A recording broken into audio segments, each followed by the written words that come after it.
You know you've got a reclusive regime when an outside world hungry for clues salivates at the prospect of a visit by Vladimir Putin. He's only the second Russian president to visit North Korea. The first, 24 years ago, was also Vladimir Putin. We'll ask our panel what they've parsed from reviews of honor guards, official toasts and communiques, as well as hagiographic state media coverage. More broadly, do these images project strength or weakness? Will Putin get the mortar shells and missiles he needs for his war in Ukraine? Will Kim Jong-un get the sanctions-busting link to the outside world Pyongyang needs to ease some of its dependence on that other neighbor, China? And what about the spiking tensions with Pacific rivals, starting with South Korea? We'll ask about warning shots again this week across the 38th parallel and ballistic missile tests in past months in the Pacific that have the South Koreans drawing closer to old rivals Japan. We focus a lot in this show on Taiwan, but what about the Korean peninsula? Today in the France 24 debate, Kim rolling out the red carpet for Putin. With us from Washington, he's a former U.S. diplomat, posted in a previous life to Seoul. Henry Haggard, thank you for joining us. Great to be here, thanks. From Boston, Irina Busigina, visiting scholar at Harvard University's Davis Center for Russian and Eurasian Studies. Welcome to the show. Thank you. Hello. We're also joined by former correspondent for Agence France Presse in China, Pierre-Antoine Denet, author of China, the Super Predator and the Challenge for the Planet. Good to see you. Thank you.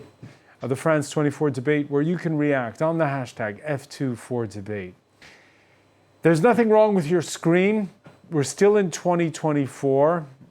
And yes, we can show you images from Pyongyang's Kim Il-sung Square for a very democratic People's Republic of Korea welcome for Russia's president.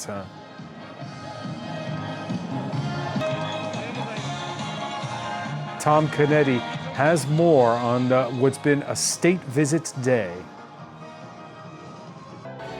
A spectacle in Pyongyang. Kim Jong-un and Vladimir Putin have signed a new partnership deal, including a vow of mutual aid if either are attacked.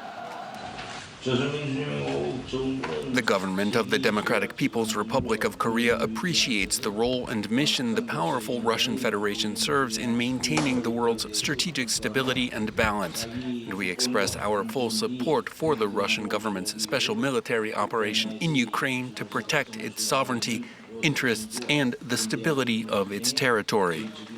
Putin thanked Kim for his support on Ukraine, saying that North Korea takes a balanced approach to the war in his first visit to the communist country in 24 years.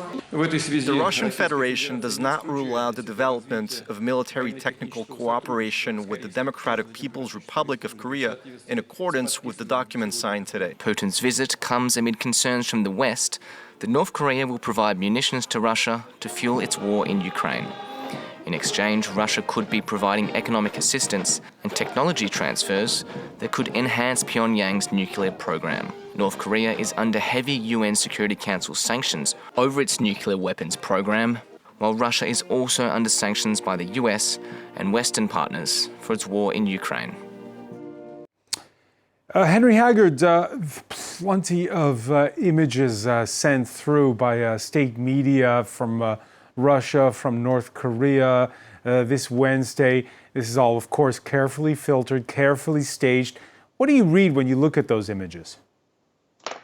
Well, thanks for the question. I think the images it's just pageantry, and this is what North Korea and Russia really thrive on for their domestic audience. But I think the important thing here is that this is really an arms deal. It's two countries that are desperate, one for military munitions to fuel their illegal war of aggression, the other for satellite technology and otherwise in North Korea. But it's an arms deal, but beyond that, it's Russia really institutionalizing its international isolation by signing this deal with North Korea.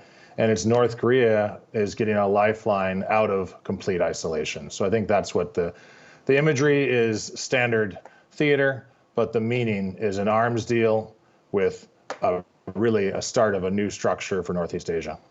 Standard imagery. Let me turn now. We're joining our conversation from Tanzania's capital is academic and consultant Théo Clément. Thank you for being with us here in the France 24 debate.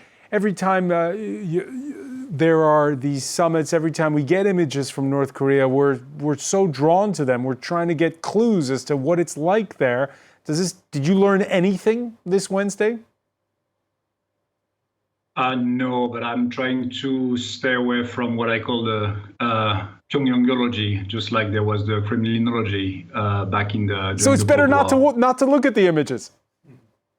No, I mean I'm a big fan of looking at these images because I even after 10 years I still feel drawn just like you are, but I'm not sure that beyond. I mean, it's much more important than the theatrics. We need to look at, of course, the text of the framework agreement that was signed on, and we need to see in the future what this meeting is going to, how is it going to translate into acts, is it going to be just an arms deal, or is it going to be more trade? Is it going to be more a diplomatic cover for the DPRK? Is it going to trigger China into getting closer to the DPRK, just like it was during the Cold War? So yeah, I mean it's impressive. It's a bit odd, I have to say, but there is much more than meet the eyes here, of course. Pierre-Antoine Denet, you're a music lover. Feast your ears, if you will, on this. It's from the gala that took place. Two Koreans. You can listen in. And they sang both in Korean and in Russian. And it just seems like it's something from another era. You were telling me earlier about your trip to North Korea in 1986. When you look at these images, does it look like the same place? Yeah, it does, unfortunately. It's both terrifying and hilarious. But I would say that I would not really be very happy seeing that, because I agree with your previous person talking about this visit, that it's two countries desperate to go out of their isolation, and they are isolated to some extent,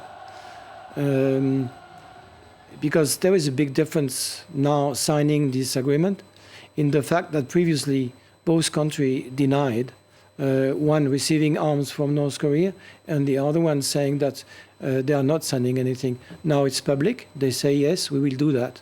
So that makes a very big difference.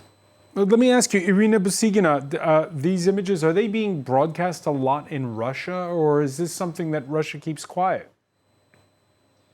Thank you for this question. I am not in Russia, but I am closely observing what's going on in Russia and in the Russian media. And yes, they are. And this event with Putin and the signing of this agreement and his visit are perceived as a milestone, epochal event in the relationship between these two countries. And you know, it reminds me of my very much of my Soviet childhood or youth. These are the Brezhnev times. You know, all these fantastic things and the celebrations and all this gigantism, if you want. But if you allow me, will you allow me? I would like to say a couple of sentences about how I see this. Please. Thank you very much, because I see it a little bit differently from the perspective that this visit was just about arms and munitions and all these things. I think there are probably three. I will try to be as brief as possible. Three important things. The first is that first Russia shows to the West, this is a signal, and Russia shows to the West that there is no pariah states, that West can take North Korea at once, but for Russia there is none. And of course this is a search for coalition partners everywhere. But the same thing, the next thing about what we get, you know, what we learned about this visit, this is that something new about modern authoritarianisms. You know, that they can, that this degeneration from authoritarian to totalitarian order is not an exception. And this is also a Russian way. And that this can happen not in this small scale like in Northern Korea, like an exception. But this is also what is going to happen in Russia. This is very, very clearly and irreversible for me. And the very last thing, and this is about what I think Putin likes very much, what is very dear to him about Northern Korea is this idea of exceptionalism, distinctiveness, the ideas of Chuche, of the what is the basis of the North Korean state. This is about we are not going to be dictated. We are absolutely sovereign. And look, this is the sovereignism and the distinctive civilization. This is one of the ideas that Putin defended these many years, and now this is in the center of the Russian ideology. And this is exactly the case about the North Korea. Thank you. Théo Clément, I wanted you to rebound on that because you're sitting in East Africa, where many people say that Russia's invasion of Ukraine is not their fight. This us versus them mentality spelled out there by Irina, is that something that resonates? I mean, I've been training African officials on the implementation of various sanctions regimes, and and we do get for various governments, and we do get a lot of attention and interest from our African partners. But I'm always getting, like, towards the end of the trainings that we deliver, always getting a tap on the shoulder and someone telling me, I mean, it's great that the US wants to pressure the DPRK, etc., but we don't really see why they are going to pressure us into doing the work for them. We don't see why it's really our problem. There've been long-standing relationships between Africa and the DPRK or with China, and it's been not always a win-win deal, but let's just say that many countries in the region have taken the best out of these deals, and they don't really see a reason to stop based on another country's pressure. But yeah, the person that was talking before me, when it comes to sovereignty, when it comes to showing a pattern of exceptionalism, I think she's very right. I don't know much about Russia, but on the North Korean side, at least, it's definitely what the North Koreans have been showcasing over the last few years, even during COVID, even during the worst of self-inflicted isolation, like literally being cut off from the rest of the world. We can still continue to live the way we want, or the North Korean government wanted to live. Certainly, we heard a clip there during that report we played at the top of the North Korean president, and music to the ears of his Russian counterpart is Kim calling Vladimir Putin's invasion of Ukraine a special military operation. Let's listen. Korean friends take an objective and balanced position on the topic of the Ukrainian settlement and understand the true initial causes of the crisis. Henry Haggard, we're in parallel universes here. Yeah, this is, to me, of course, they're trying to justify their illegal invasion, and they're looking to anyone to give them a fig leaf of diplomatic support. And I guess I agree with what Irina said, but I just would qualify this. I think it's the flip side of the pariah issue.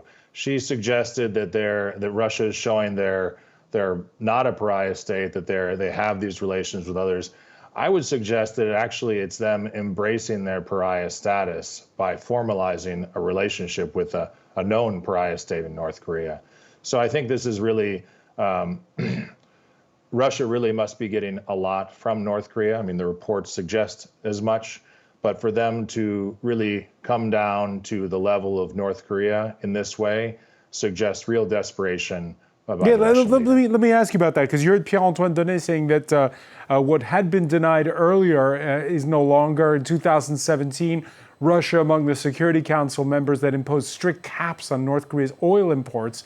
But back in March, the Financial Times this year reporting how Moscow had started shipping hydrocarbons from the port of Vostochny.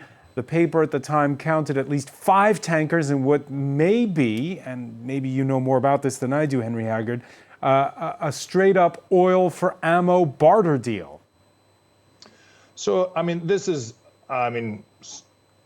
is speculation that's accepted by all, but I think the most important part here for Kim is to formalize that barter, so it's not a one-off deal, but he has a X number of years supply of oil, food, but also military technology. So that's really in addition to formalization of him as not being alone, as I mentioned at the top, I think the real goal for Kim is to have some kind of institutionalization of this aid that you mentioned.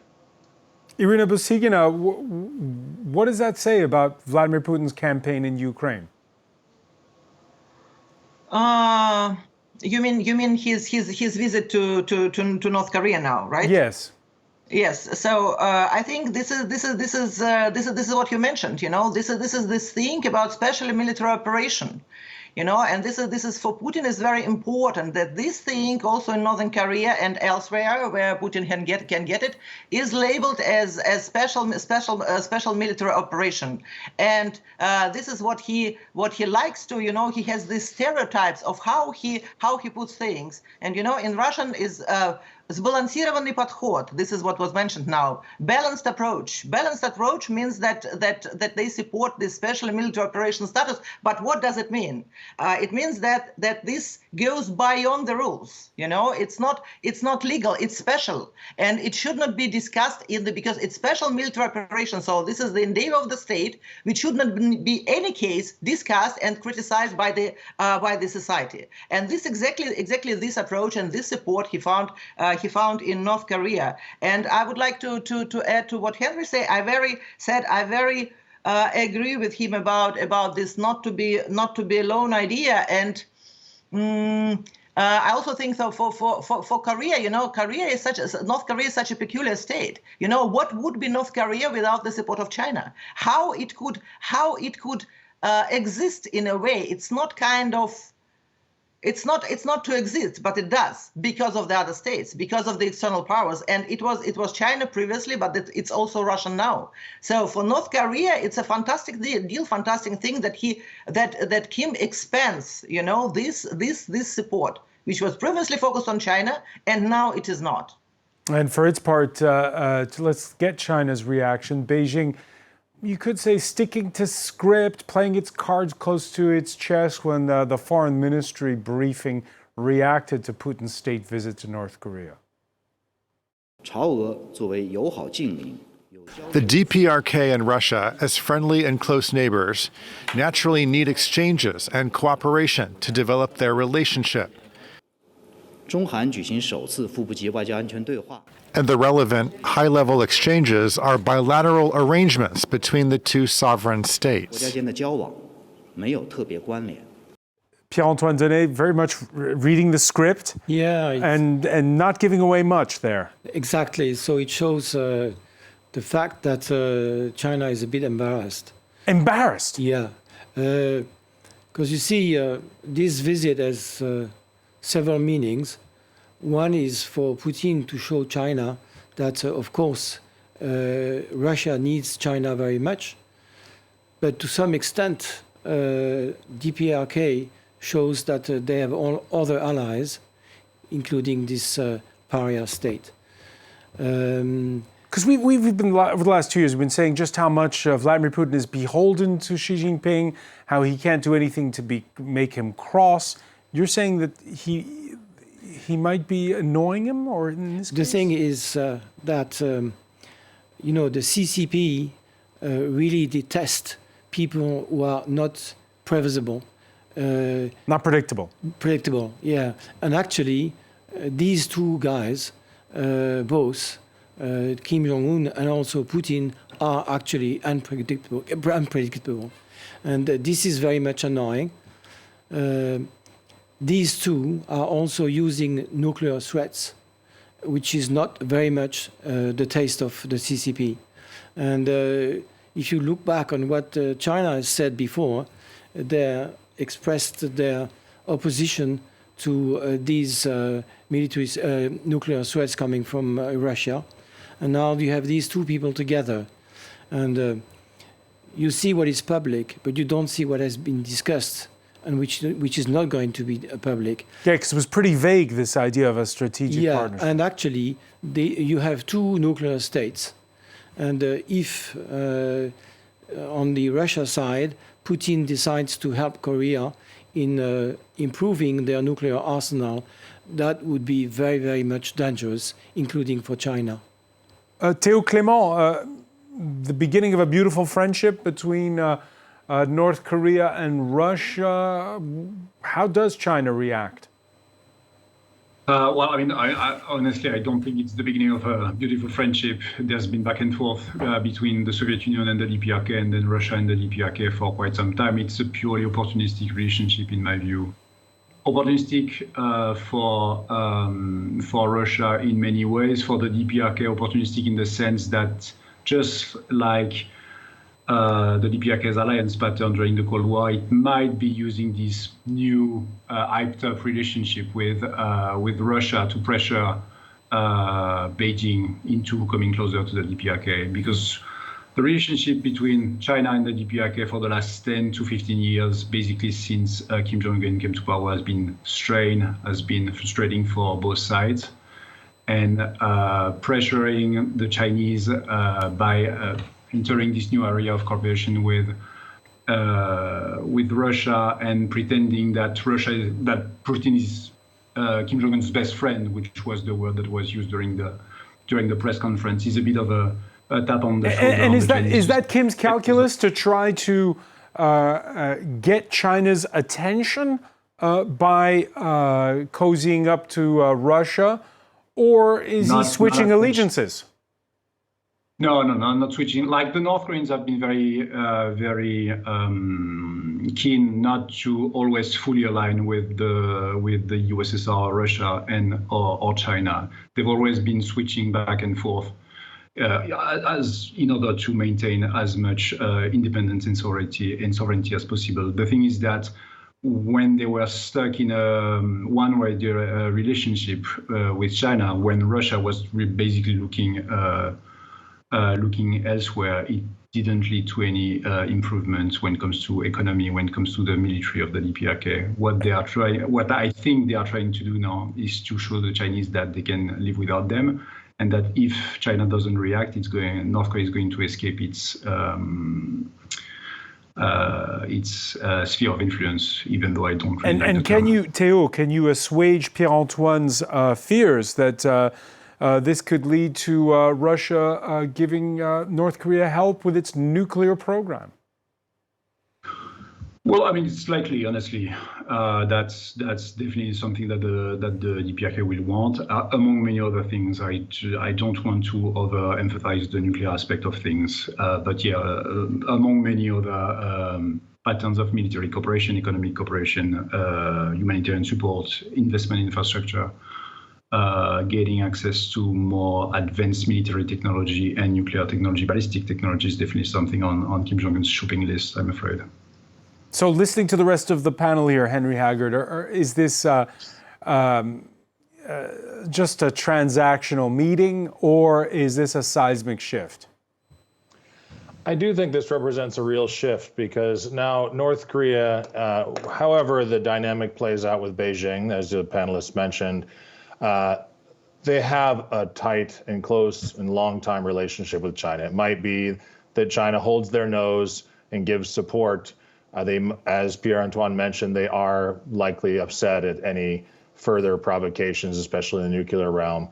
But regardless, this is a shift, because now we have North Korea with friends, multiple friends, and this will really change how South Korea, Japan, and the United States are looking at the region. Yeah, the visit preceded Tuesday by warning shots in the demilitarized zone that separates the two Koreas. Second time this month that South Korean soldiers had done so downplaying it, calling what happened Tuesday an accident on the part of North Korean soldiers working on border reinforcements. Still, it follows quite the escalation of late. Let's see, you had first South Korean activists sending balloons with memory sticks that contained K-pop songs in them. Then Pyongyang responding with trash balloons that even contained feces. And now the return of blaring loudspeakers across the DMZ. South Korea installing loudspeakers and Putin visiting North Korea don't come as a security threat to the public like us, but I think it's enough to send a message to the political forces.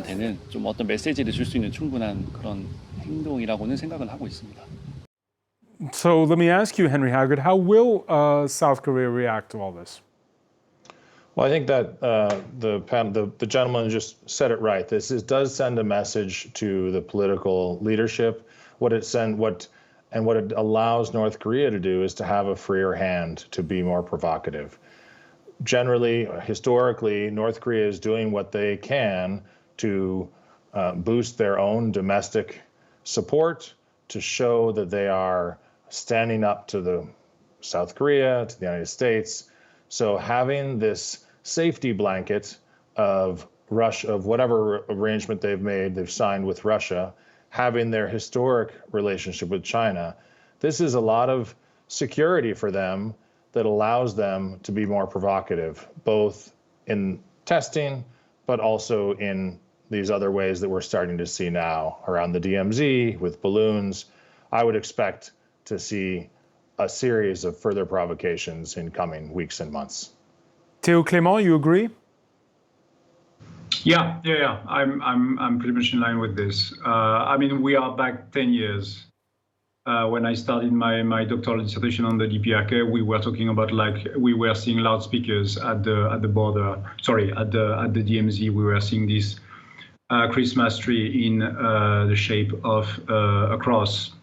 We were seeing trash being sent by the North Koreans.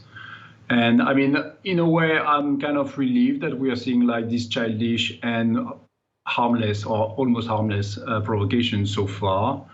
But at the same time, I'm also a bit worried that we are going back into vicious circles of just childish provocations on both sides in a setting where any misstep can lead to quick escalation. Of course, Irina Busigina, 10 years ago, Russia was in sync with the rest of the United Nations Security Council. That's no longer the case. Indeed, this is no longer the case. But let me tell you, we all know that 10 years ago, it was a different world, absolutely different world. It was absolutely different Russia. And now we have what we have. And again, Putin showed that there are no kind of red lines to him, or, at least he doesn't see them. And what I wanted to say, this is about shift, non-shift, in this relationship between Russia and North Korea. Indeed, China is the second player here, not the second, the third player here, and very important play. And then what Theo said, that this is it can be, or it's already annoying for China. If this cooperation and coalition building between Russia and North Korea would be too annoying to China, then I'm absolutely sure that Chinese leadership can explain in very bare words to Mr. Putin that it's not going to happen with the Putin plans with the North Korea, because this is China who determines the rules here, and this is not Putin, and this is not the Kim, so the North Korean leadership, because these two countries are moving in the very narrow corridors of possible. Again, I asked the question to Irina because we all remember how China got Russia to delay its invasion of Ukraine until after the Winter Olympics in 2022. Does China still have that much sway? It's to me, right? Yes. Yes. I would not only that much, but even more so. Even more so, it's the Chinese significance, importance for Russian everything. I would say for the outcome of the war, for the future of the Russian state, for everything. China is the only hope. It's not North Korea, it's not Vietnam, it's not Iran. I don't know what. It's absolutely China. And Putin knows how to speak, not big brother but small brother. When he talks to he knows how to do that to the Chinese leadership. And this asymmetrical relationship, very strange, very perverse, I would say, would continue to develop. But you said earlier, Pierre-Antoine Donnet, how the Chinese don't like surprises. Yes. So can Xi Jinping, if we base ourselves on what Irina was just saying, can they at one point say, all right, everybody out of the pool, this is we have to tone this down? Well, you see, China wants everything to be organized, and they share the same goal, which is to get America out of this region with North Korea and also with Russia. So they share that goal. But nevertheless, they don't want this to be chaos or chaotic. They have time, while maybe Putin doesn't have that time. So here there is a kind of different timing.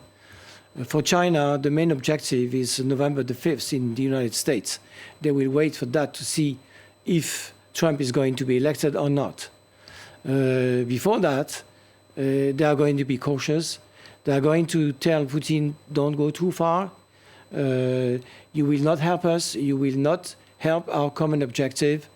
So do they have sway on Putin? I think they have. But they don't have sway on Kim Jong-un at the end. And this is the major problem for them. Yeah, we focused in this show on naval showdowns in the South China Sea. They're continuing, by the way, the Philippines claiming one of its Coast Guard crew was seriously hurt in a ramming incident at a disputed shoal this week. But the Sea of Japan can sometimes also get crowded.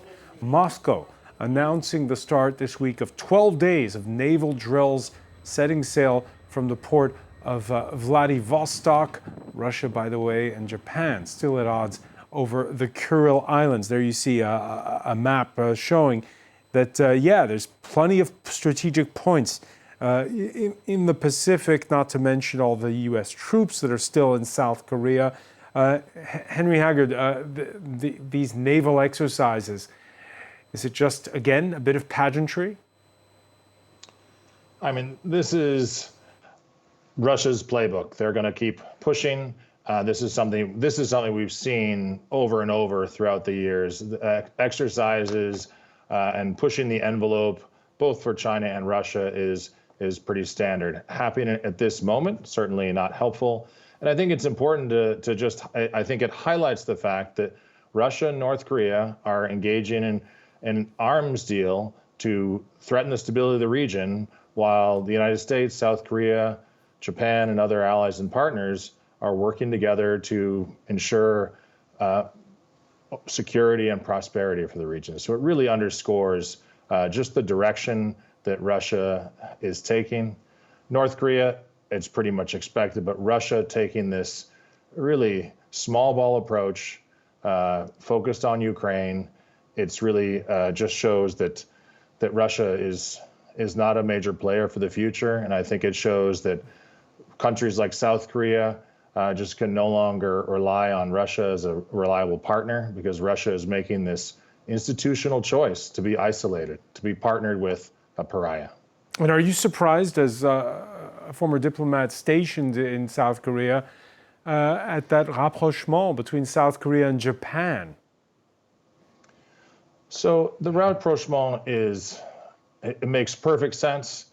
These are our two close allies. Even in the times where South Korea and Japan were having lots of tensions, still huge amounts of trade, cultural exchange, lots of trilateral discussions with us, lots of coordination, even in the defense and intelligence realm, even when things were a little bit tense. So the fact that we have really moved forward is a testament to the courage of President Yoon and Prime Minister Kishida, who have taken the strategic decision, in part due to the neighborhood, but I think because it's the right political choice. And as soon as they started working with us on what the possibilities and potential were for trilateral coordination and cooperation, it just has been diplomatically snowballing in a very positive way.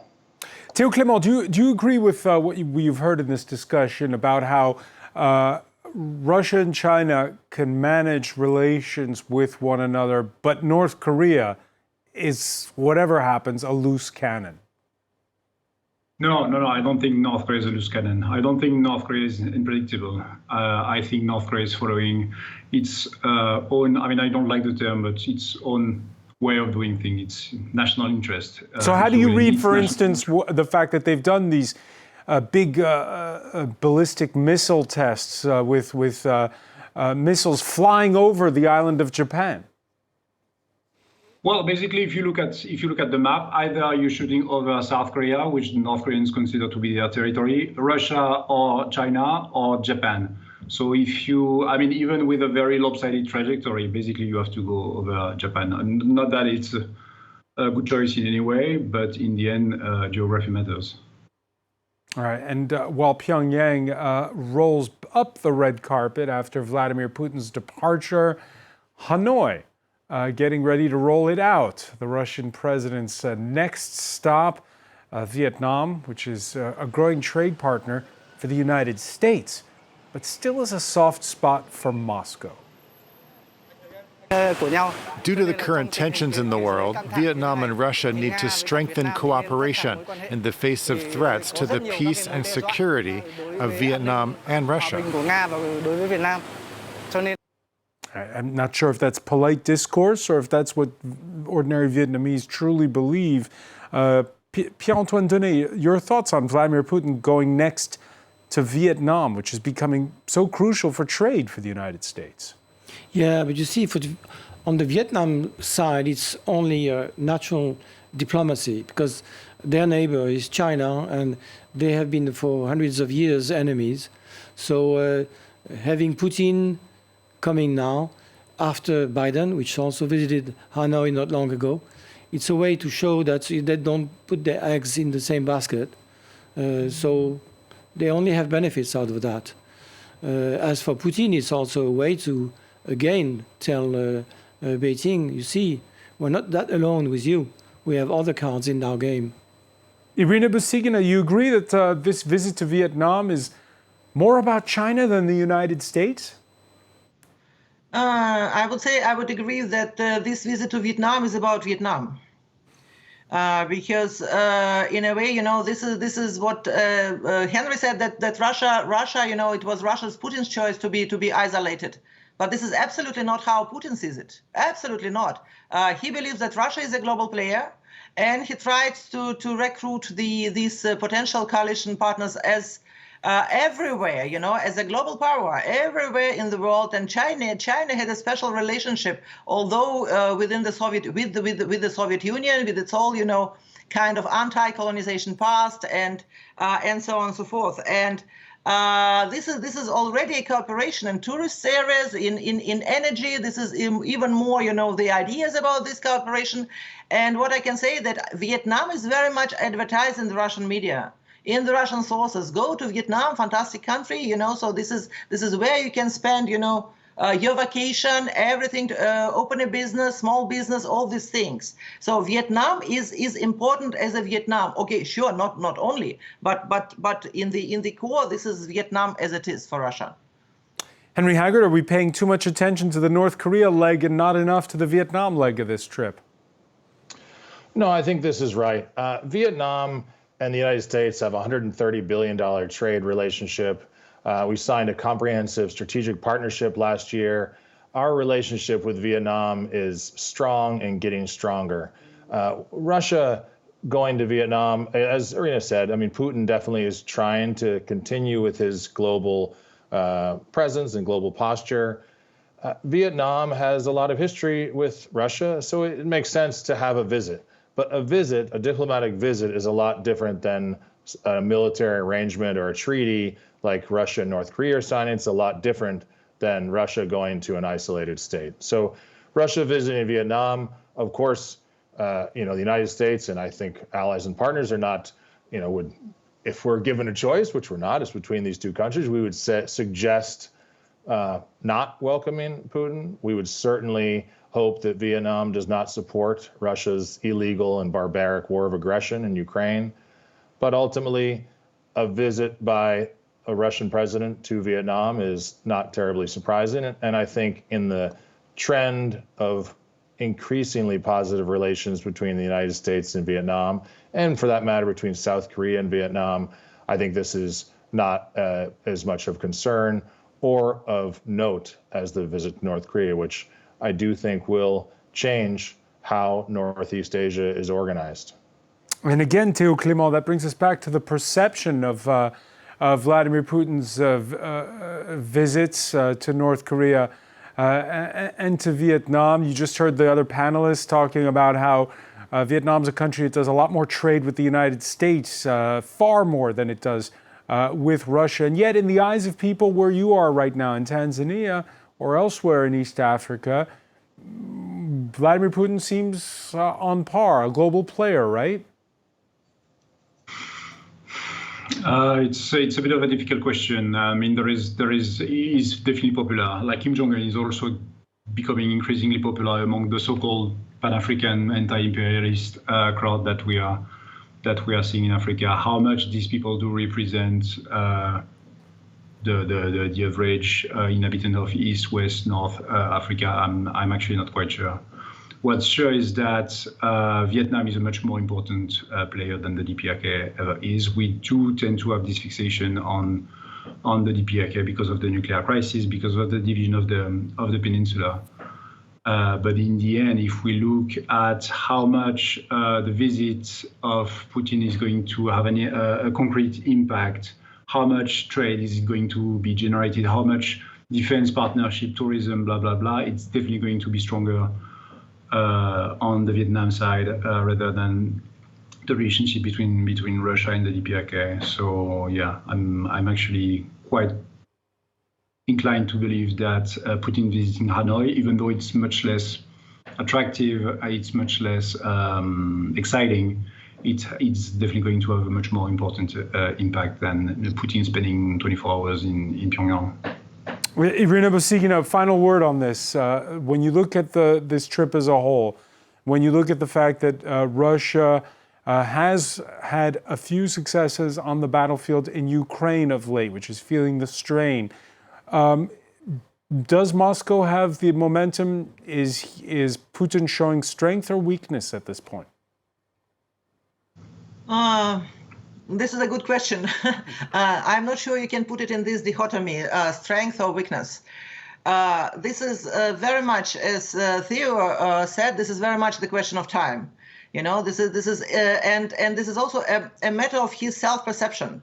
You know, Putin, he's never ever in his foreign policy and nor in the domestic policy ever recognized any of his, mistakes that he ever made any mistakes. So he feels as strong, and this is the only possibility. You know, if he would, this is not about this regime. This is not about this transition from altruism to totalitarianism. There, when the leader can ever feel weak, it would otherwise not happen. He feels very strong, and this is that he is convinced by the what is called public intellectuals in Russia that he is very strong, and it will be the happy end, the victorious war, and this is what he sells to the public, and this is the image which he absolutely has to demonstrate to the Russian public, that he has no doubts that Russia would win, and that Russia is supported by the what is called global South, or if you want to call it in a different way.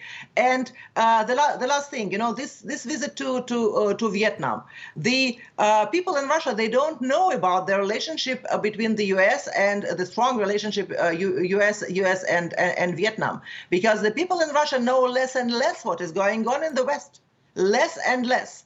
But they know that Putin is there, and when Lavrov jumps from one African country to the other, it gives you the impression that these are the whole variety of very different countries in many different in all the continents. They support Putin, and this is what he wants.